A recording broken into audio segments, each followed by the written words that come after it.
keteteran. Atau kadang sholat isyaknya niku diundur-undur sampai wis nanti sholat atau disini tak sholat dewe. Sulit sholat isya berjamaah. Ya alhamdulillah pas taraweh sholat isyaknya berjamaah. Pas Ramadan sholat isyaknya berjamaah. Insya Allah di luar Ramadan pun juga sholat isya berjamaah. Nah, ini yang pertama, sholat subuh berjamaah. Dilanjutkan dengan membaca zikir, mengingat Allah Subhanahu wa taala. Ini jenengan langsung dipraktekkan dua-duanya. Zikiran nggih, ngaji juga nggih. Double jenengan. Mugi-mugi keberkahannya keciprat nyiprat buat anak turun, buat keluarga, buat lingkungan semua nggih. Dilanjutkan lagi nanti nunggu sampai isyraq. Kalau sudah masuk waktu isyraq atau masuk waktu duha, jenengan lanjut dengan sholat duha. Maka dapat pahala seakan-akan haji dan umroh sempurna. Mungkin kalau kita sekarang nunggu haji dan umroh itu lama, tapi bisa menggapai pahala, pengen dapat pahala banyak, caranya seperti itu. Menahan sedikit rasa ngantuk, berusaha melek. Tapi Kanjeng Nabi SAW beliau dawuh, orang itu kalau tidur, setan itu ngiket kepalanya dengan 3 ikatan. Setan itu, kenal setan? Nggak usah kenalan, nggak usah kenalan. Itu musuh abadi, musuh bebuyutan. Na'udzubillah min dzalik. Syaiton niku kalau kita tidur ngiket kita dengan 3 ikatan. Berapa 3? Ikatan itu tidak dilepas kecuali yang pertama, kalau bangun tidur membaca doa. Jadi bangun tidur baca doa. Atau melakukan sunnah-sunnahnya Kanjeng Nabi SAW.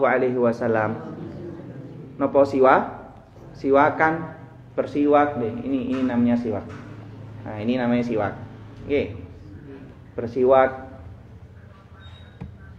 Kalau sudah baca doa, baru bangun, duduk.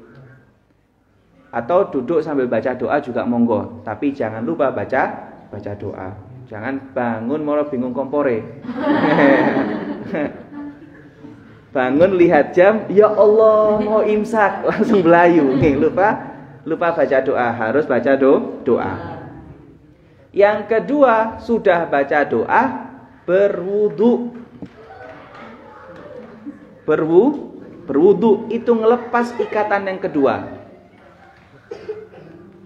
Setelah berwudu, dilanjutkan dengan sholat sunnah. Tahajud, witir, qobliyah, monggo, taubat, kata sholat sunnah, bebas. Jadi baca doa, berwudu, lalu sholat sunnah. Kalau 3 itu dilakukan dengan benar-benar, baru syaiton itu, ikatan syaiton terlepas. Kalau terlepas, kita jadi seger badannya. Kita jadi bisa melek, bangun dengan segar. Kadang kita sholat subuh masih ngantuk. Oh, itu mungkin tadi lupa baca doa bangun tidur. Atau mungkin tahajudan masih ngantuk, bisa jadi lupa baca doa bangun tidur. Atau lupa wuduknya kurang sempurna. Atau wuduknya kesusu. Atau wuduknya diirit karena kedinginan. Kademen lagi nggak berani banyak-banyak. Itu yang bikin ngantuk. Kalau baca doa dengan benar-benar, berwudu dengan benar, sholat sunnah dengan khusyuk, setelah itu akan segar. Segernya bukan karena kegiatan, tapi segernya ikatannya syaiton itu sudah dilepas. Dan itu setiap hari. Syaiton itu seneng lek nggodha kita. Lihat kita males itu seneng. Kalau lihat ibu-ibu hadir majelis kayak gini, syaiton ngamuk. Buka majelis ngerasani ibu-ibu. Ih, kok ono ibu-ibu sregep ngaji. Nggih. Loh, Ustaz, syaiton kan dikerangkeng, dibelenggu di Ramadan. Nanti kita bahas. Nggih. Biar jenengan penasaran, nanti kita bahas. Bisa dipahami nggih? Jadi hadirnya jenengan ini sudah nikmat yang besar dari Gusti Allah Subhanahu wa taala. Enggak semua orang dikasih nikmat kayak gini. Kadang ada yang nyari, saya pengen datang majelis tapi kok gak nemu. Oh, ada majelis tapi kok ibu-ibu emek sedikit, gak ada koncone. Ya. Atau tempatnya jauh. Alhamdulillah jenengan disediakan kali Gusti Allah. Ada majelis fastabiqul khairat, berlomba-lomba dalam kebaikan. Lomba-lomba dalam kebaikan. Nikmat dari Gusti Allah Subhanahu wa taala. Saya tadi malam niku nyari-nyari di mana majelis fastabiqul khairat. Kula tanya sama abah kula, Abah Yai Rafi'an Karim. Tanya, itu loh majelis ibu-ibu. Nggih. Bunda-bunda. Masya Allah istiqomah. Kalau ke sana diniatkan berbakti kepada orang tua. Karena jenengan itu adalah orang tua bagi kami. Kalau tidak ada senior, tidak ada junior. Tidak ada ibu-ibu, tidak ada anak, tidak ada anak-anak. Dan disitulah ketika saya tadi pagi datang sini, yang awalnya kedinginan langsung hangat. Karena saya orang Malang, tidak biasa kademen.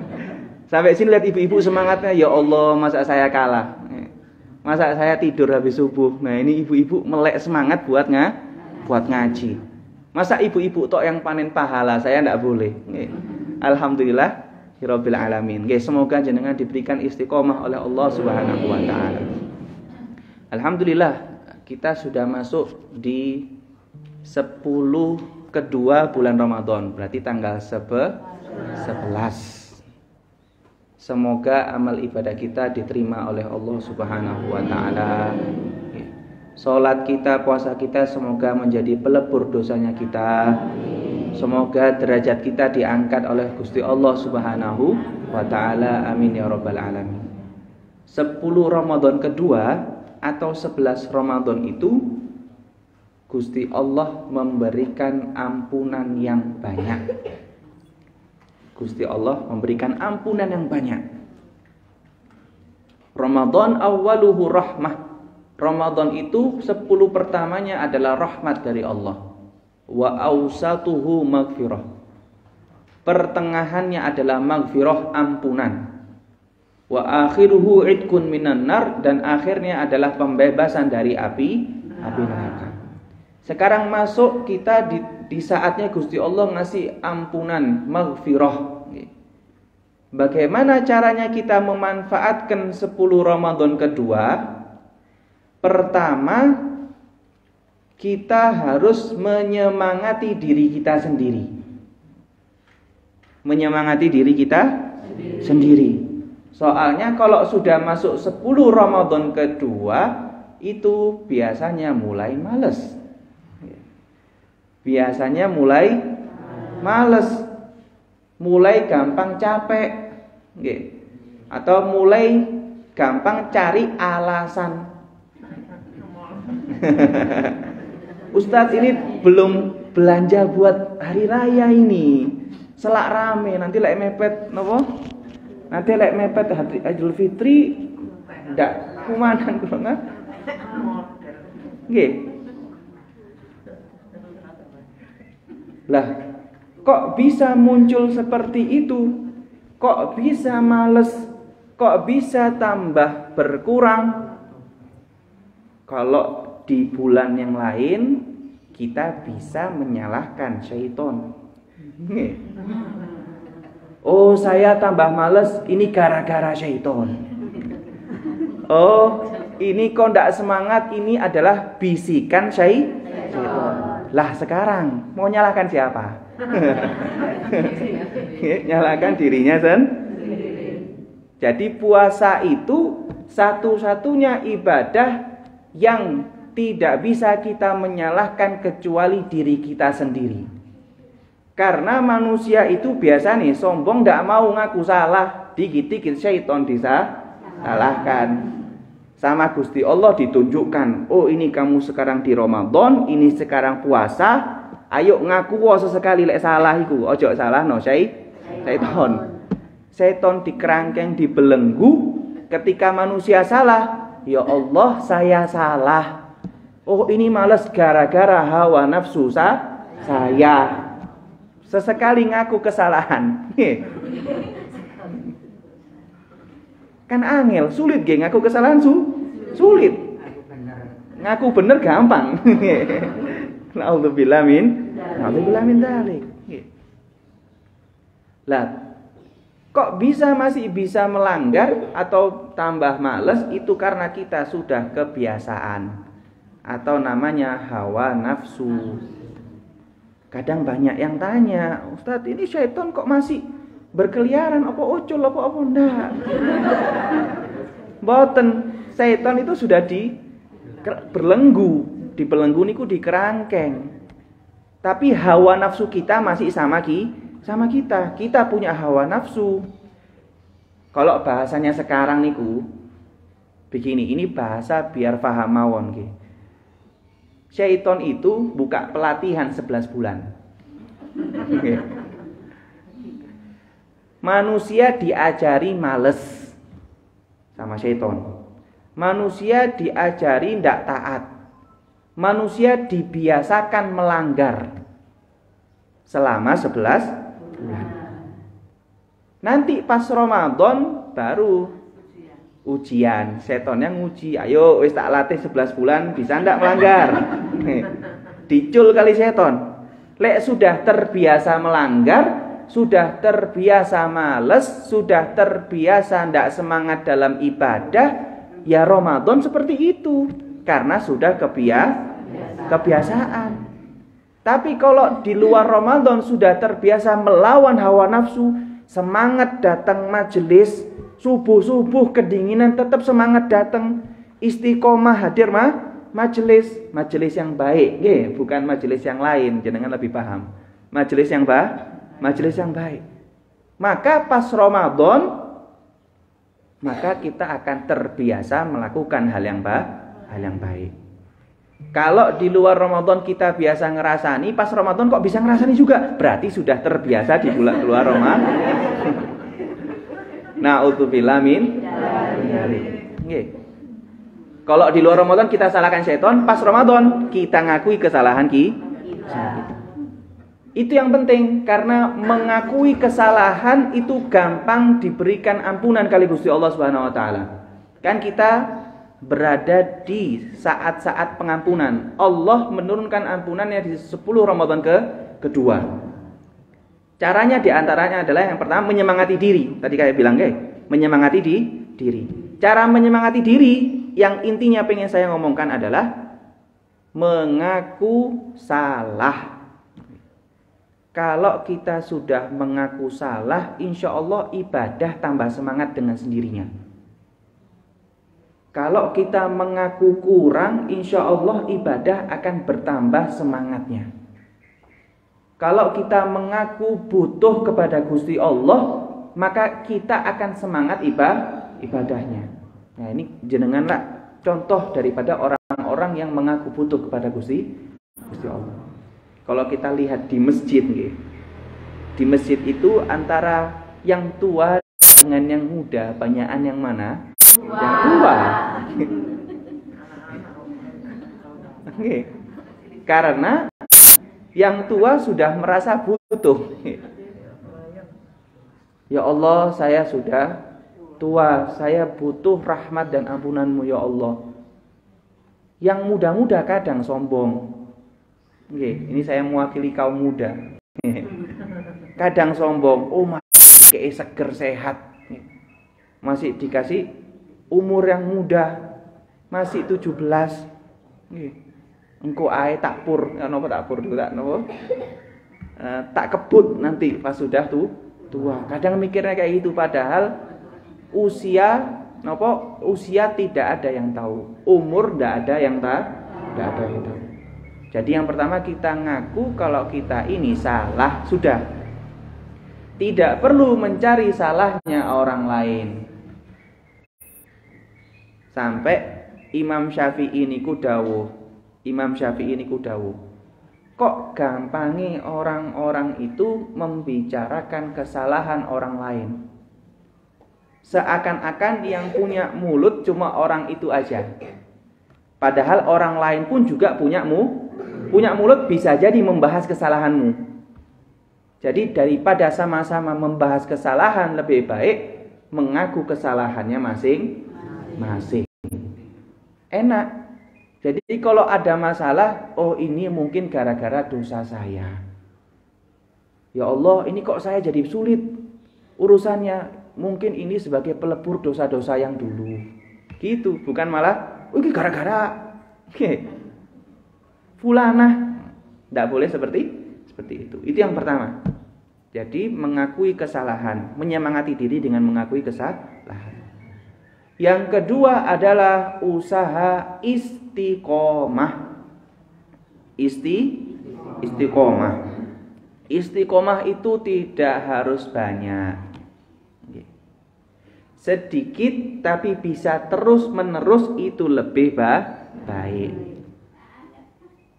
Jenengan bisanya sholat duha cuma 2 rakaat, tidak apa-apa. Sholat duhalah 2 rakaat, tapi setiap hari lebih baik daripada seminggu sekali. Baru sholat ada yang bilang, oh nggak duit kok sholat duha.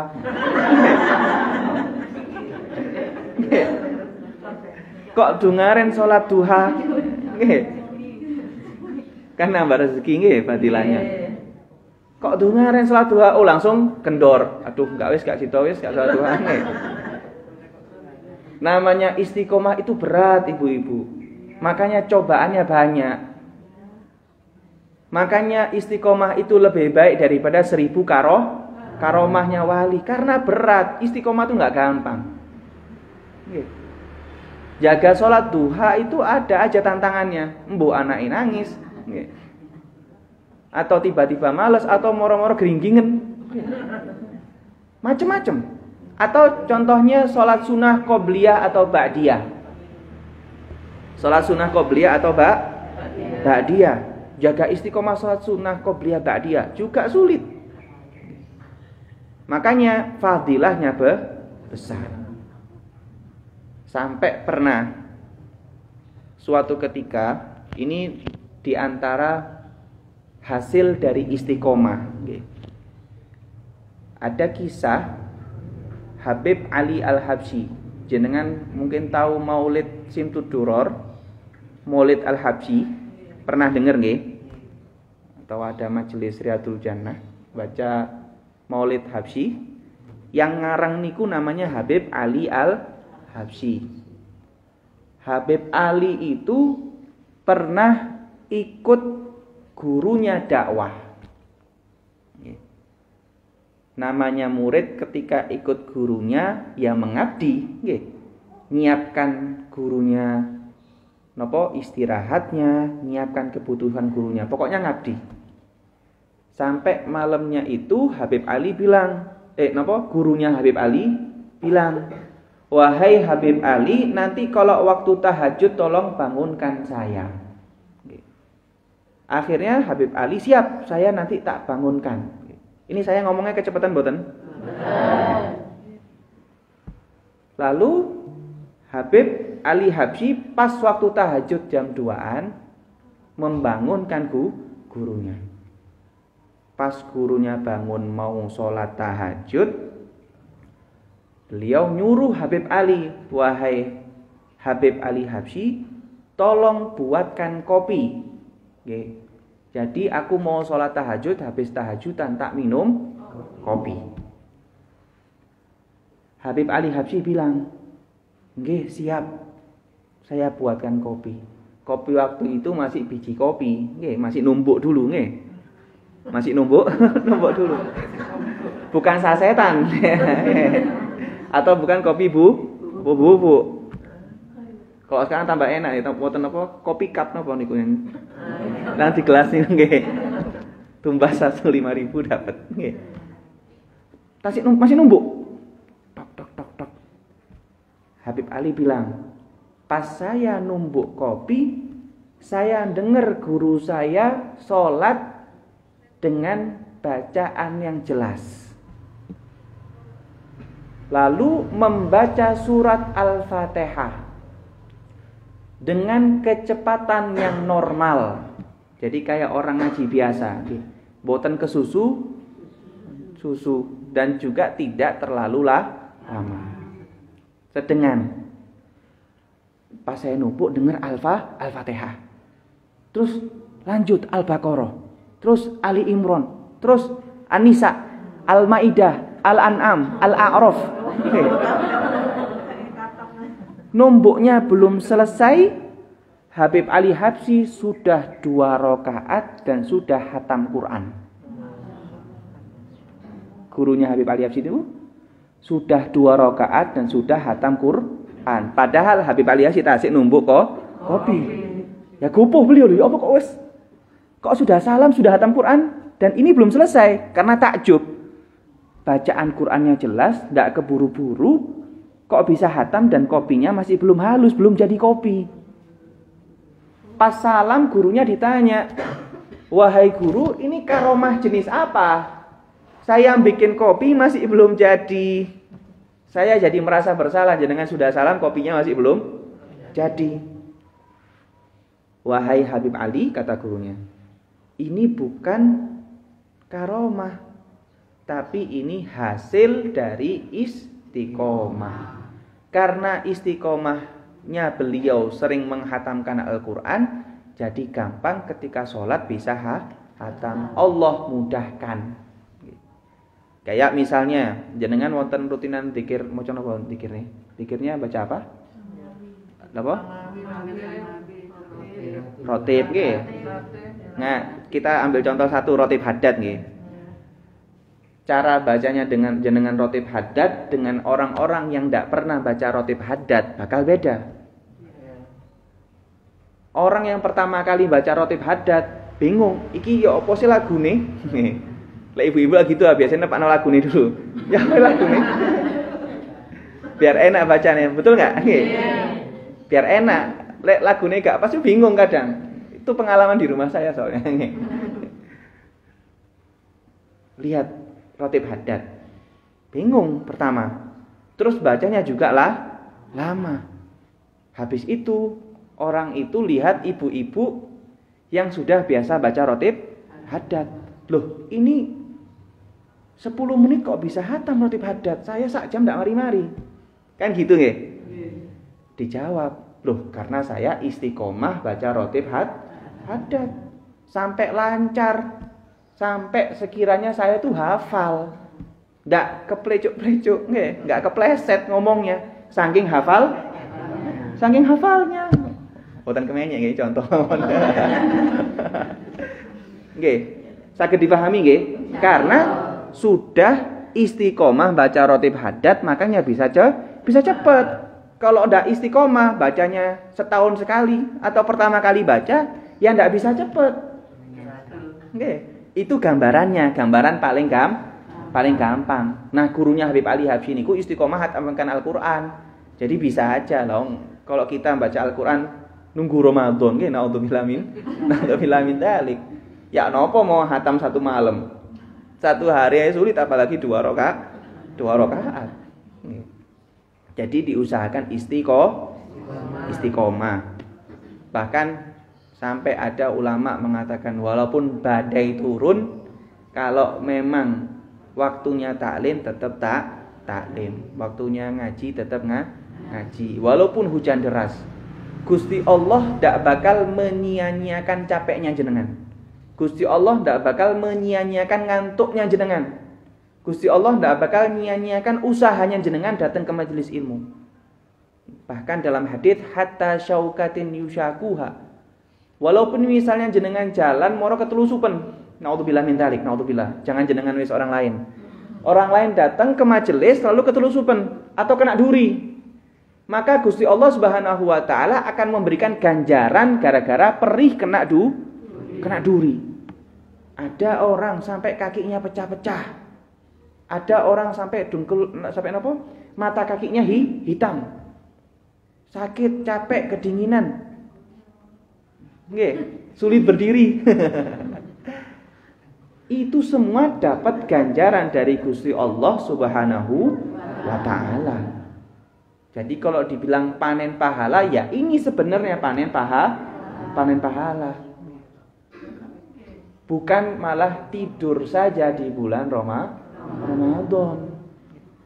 Saya mau panen pahala dengan tidur. Kan tidurnya orang puasa ibadah.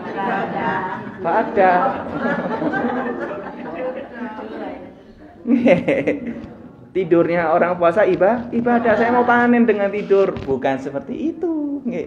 Maknanya adalah kalau misalnya bangun dia melakukan kemaksiatan, kalau misalnya bangun nyetel TV lihat acara gosip,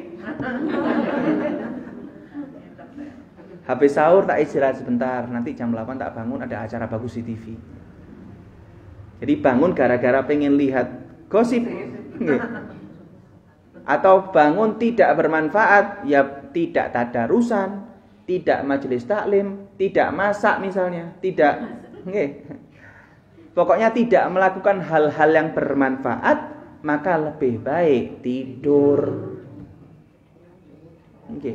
Tapi kalau bangunnya tadarusan, bangunnya majelis taklim, bangunnya berkhidmah kepada suami atau suami membantu istri atau bekerja, maka lebih baik bangun. Bukan langsung semuanya tidur pokok ibadah, bukan. Bahkan naudzubillah kalau sekarang wonten setan yang namanya HP,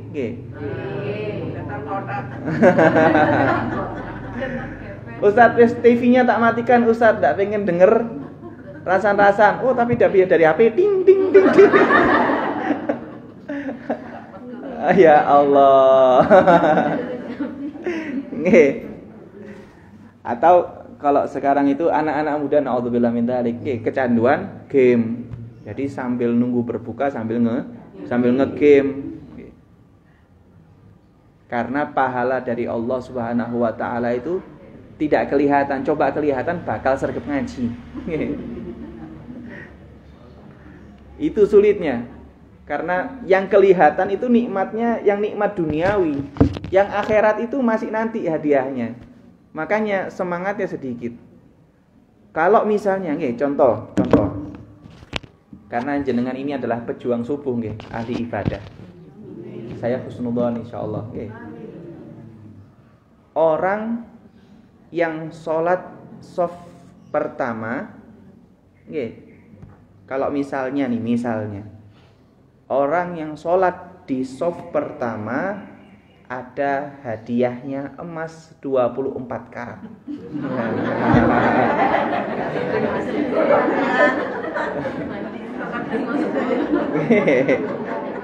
Misalnya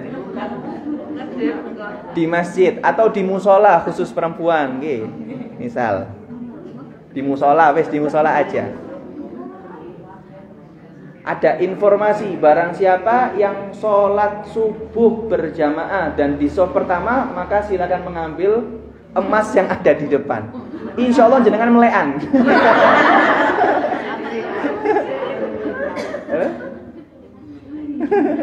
Pupuk di masjid. Atau rela dingin-dingin tidak apa-apa kedinginan demi. Padahal pahala yang diberikan oleh Allah lebih besar daripada emas itu. Sampai Kanjeng Nabi dawuh, andai saja umatku tahu fadilahnya shaf pertama, maka bakal rebutan. Atau Kanjeng Nabi mengatakan bakal maju ke depan walaupun harus berangkang. Walaupun harus merangkak niku napa berangkang. Walaupun harus merangkak. Kalau andai saja umatku tahu fadilahnya shaf pertama. Nah masalahnya tidak ketoan. Jadinya kita males. Coba kita yakin. Oh pahalanya ini besar. Insya Allah bakal melekan. Makanya kalau kita lihat para orang-orang soleh niku, kalau nunggu Jumatan misalnya di Kota Tarim, jangan tahu Kota Tarim nggih. Kota Tarim niku kalau Jumatan ini sekali karena lagi live sekaligus buat bapak-bapak juga. Kalau lagi Jumatan itu masjid sudah setengah penuh dari jam 9. Jumatan itu masjid sudah setengah penuh dari jam 9. Karena orang yang datang ke masjid duluan di hari Jumat seakan-akan ia bersedekah berupa sapi, berupa onta. Jadi setengah masjid sudah full. Kalau jenengan pengen dapat shaf pertama ya kisaran jam 9 itu. Apa namanya? Bapak-bapak nih. Nggak yang di HP niki nonton bapak-bapak nonton. Jam setengah 9. Nah kok masjid sekarang nunggu mau adzan baru ke masjid. Karena enggak tahu fadilahnya. Ibu-ibu juga seperti itu. Oke. Loh Ustaz, shaf pertama ibu-ibu di mana? Shaf pertama ibu-ibu adalah akhir shaf daripada shaf laki-laki. Misalnya ada jamaah laki-laki, nggih, di masjid. Ini gambarannya kalau di masjidnya enggak ada skatnya.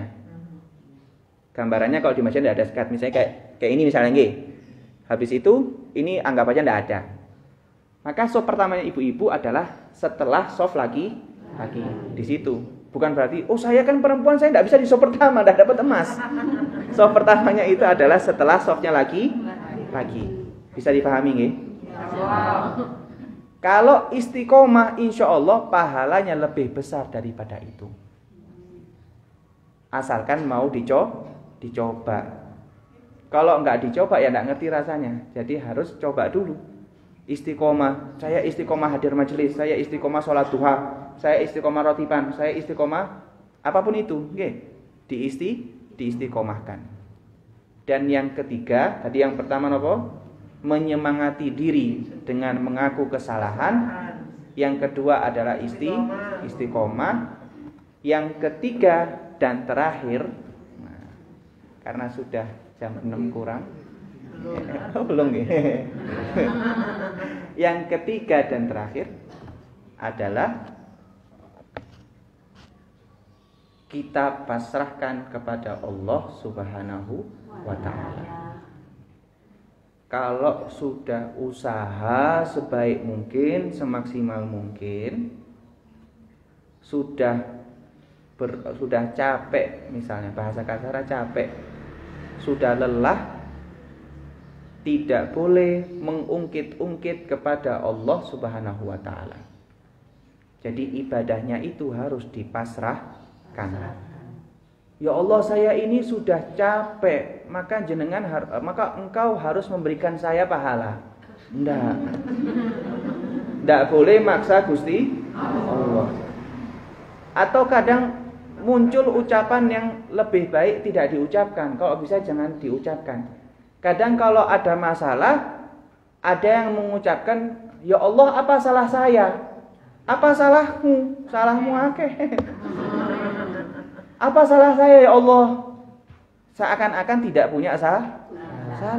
Ketika ada masalah, ada musibah, mengucapkan innalillahi wa inna ilaihi raji'un, astaghfirullah. Ya Allah, ini mungkin adalah penebus dosa saya, atau dulu saya berdosa, sekarang engkau hukum ya Allah. Tidak apa-apa dihukum sekarang daripada dihukum di akhirat. Tidak apa-apa dikasih masalah sekarang, yang penting jangan masalah di akhirat. Tidak apa-apa sulit sekarang, yang penting di akhirat gampang. Seperti itu, bukan malah apa salah saya ya Allah. Itu tidak boleh. Jadi secapek-capeknya kita dalam ibadah, sholatnya kita, tahajudnya kita, khidmahnya kita, semuanya pasrahkan kepada Gusti Allah. Kalau sudah dipasrahkan itu enak. Udah apa katanya Gusti Allah? Mau ngasih pahala saya, yaitu karena dermawannya Gusti Allah. Mau tidak ngasih saya pahala, itu karena keadilan Gusti Allah. Lawang saya ini punyanya Gusti Allah, kok mau ngatur-ngatur? Jadi semuanya dikembalikan kepada Allah Subhanahu wa taala.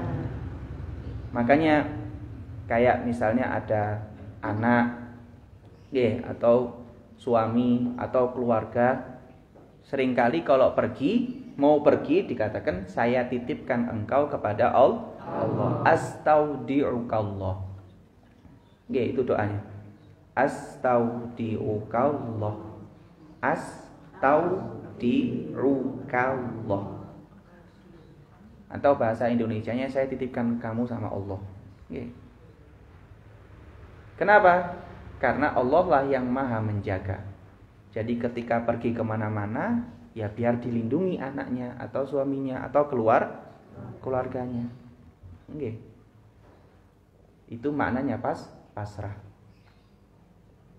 Sampai ada orang mengatakan kalau pengen tahu hakikatnya pasrah itu bagaimana,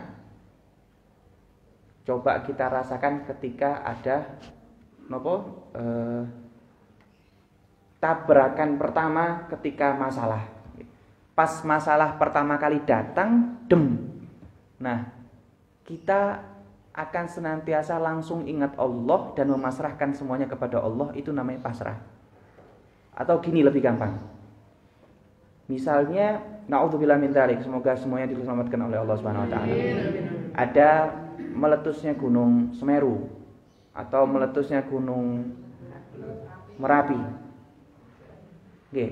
Yang sebelumnya orang-orang aktivitasnya biasa saja, atau ada yang ibadah dan ada juga yang maksiat, ada yang sholawatan dan ada juga yang dangdutan.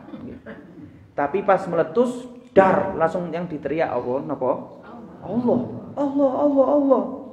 Padahal sebelumnya ngapain?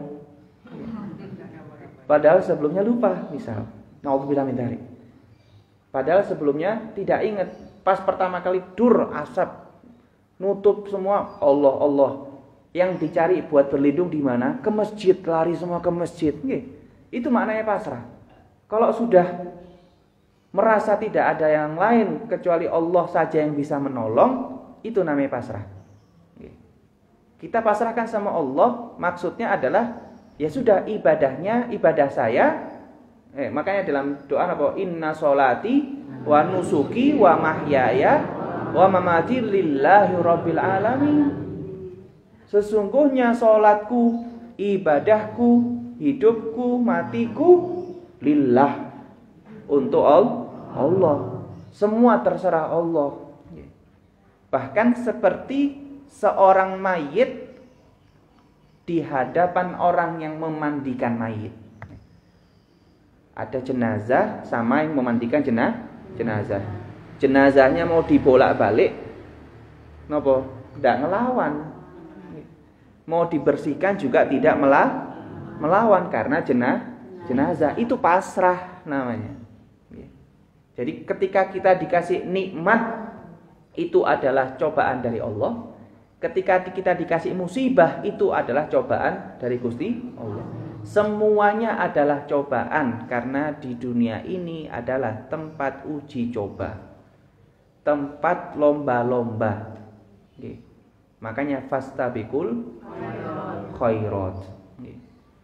Allah Subhanahu wa taala dalam surat Al-Mulk, Allah berfirman, tabarakalladzi biyadihil mulku wa huwa ala kulli syai'in qadir. Alladzi khalaqal mauta wal hayata liyabluwakum ayyukum ahsanu amala wa huwal azizul ghafur. Alladzi khalaqal mauta, Allah yang menghidupkan, yang menciptakan kematian, wal hayata, dan yang menciptakan hidup. Buat apa diciptakan hidup dan mati? Liyabluwakum, untuk menguji kalian. Ayyukum ahsanu amala, mana sih yang amalannya paling baik. Jadi masing-masing dari kita ini diuji kali Gusti Allah, mana sih amalannya paling baik. Kalau ini tak kasih cobaan gini, sabar enggak? Kalau ini tak kasih musibah ini, sabar enggak? Wa huwal azizul ghafur. Semakin Allah mengangkat derajat seseorang, semakin musibahnya besar. Kayak di sekolah, ujiannya anak kelas 1 SD dengan 1 SMP apakah sama? Tidak. Nggih. Lebih sulit mana 1 SD nambah 1 SMP? SMP. Nggih. Sama 1 SMA, lebih sulit SMA. Kalau kita sudah dekat dengan Allah, mau berusaha jadi orang baik, mau istiqomah, mau mengakui kesalahan, ujiannya juga enggak gampang.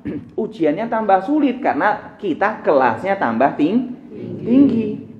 Jangan malah ketika kita sudah istiqomah, kena berita kanan kiri, akhirnya malas lagi, berarti gagal ujian. Okay. Semoga Allah Subhanahu wa taala memberikan kita istiqomah. Semoga Allah Subhanahu wa taala memberikan kita ampunan dan rahmatnya. Semoga Allah Subhanahu wa taala menjadikan kita orang-orang yang husnul khatimah.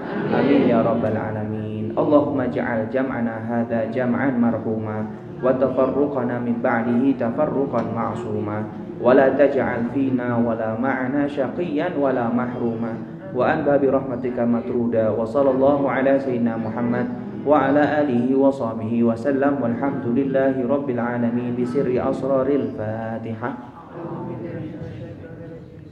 Alhamdulillah rabbil alamin.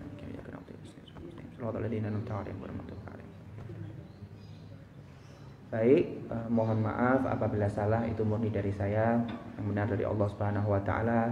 Semoga bisa ketemu lagi insyaallah dalam keadaan sehat walafiat. Kalau memang enggak ketemu di dunia, insyaallah ketemu di akhirat bareng-bareng di surga Allah Subhanahu wa taala. Wassalamualaikum warahmatullahi wabarakatuh.